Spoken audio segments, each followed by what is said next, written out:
Confuse मन की एक अवस्था है। क्या करें, क्या न करें? मुझे जाना चाहिए या नहीं जाना चाहिए? जब हम ऐसी दोहरी अवस्था में पहुंच जाते हैं तो हम इसे कंफ्यूज अवस्था कह सकते हैं। आप नौकरी के लिए आवेदन कर रहे हैं तो आप सोच रहे हैं कि क्या आपको आवेदन करना चाहिए। नौकरी मिलने के बाद भी कई बार हम ज्वाइन करने में कंफ्यूज हो जाते हैं। मुझे ज्वाइन करना चाहिए या नहीं? क्या मुझे उस जगह पर जाना चाहिए जहां मुझे अपॉइंटमेंट मिला है? आपने बिजनेस का पूरा सेटअप कर लिया है, लेकिन अंतिम दिन आप अपनी सारी गणना के साथ बैठते हैं कि क्या व्यवसाय लाभदायक होगा या नहीं। क्या यह व्यवसाय सफलता होगी? तो यह कैसे हो रहा है? यह कैसे ऐसी भ्रमित स्थिति में आ रहा है? दरअसल हमारे पास दो दिमाग होते हैं, एक हमारा दायां दिमाग और दूसरा हमारा बायां दिमाग। दाहिना मस्तिष्क हमेशा क्रिएटिव वर्क सृजन में व्यस्त रहता है।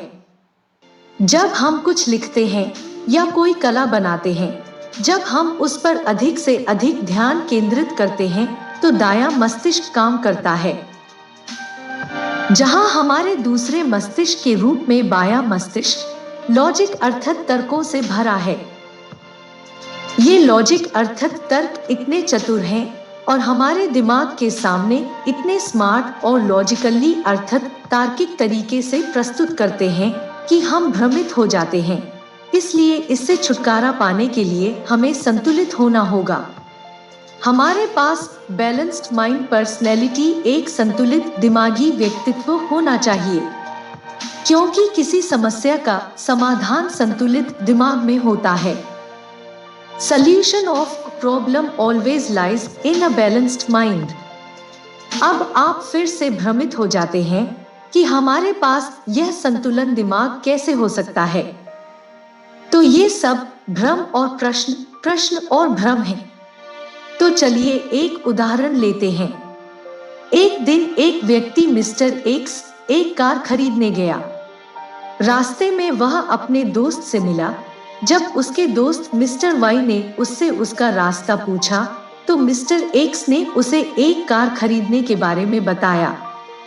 फिर मिस्टर वाई ने उससे पूछा कि क्या मिस्टर एक्स गाड़ी चलाना जानता है। मिस्टर एक्स भ्रमित हो गया और वापस आ गया। वापस आने के बाद मिस्टर एक्स ने ड्राइवर सीखने के लिए पास के एक ड्राइविंग स्कूल में दाखिला लिया, जिसमें 6 महीने लगेंगे।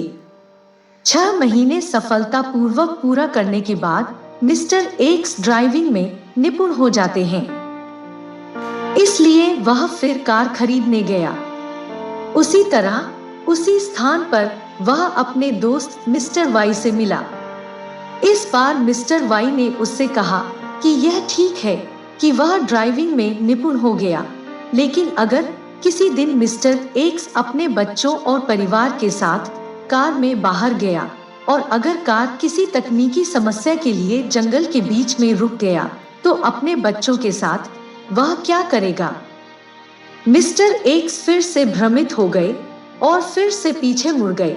इस बार उन्होंने 1.5 साल के लिए ऑटोमोबाइल इंजीनियरिंग कोर्स में ज्वाइन किया। इस प्रकार 2 साल बीत गए और मिस्टर एक्स को अभी भी कार खरीदना बाकी है। यह बेहतर था कि मिस्टर एक्स सीधे डीलर के पास जाएं और कार खरीद लें और सीधे ड्राइविंग सीट पर बैठ जाएं। कार अपने आप चलती रहेगी। तो किसी भी मुद्दे पर आपको जो भी समस्या है उसे एक ब्रैकेट में रखें और इसे 0 से गुणा करें।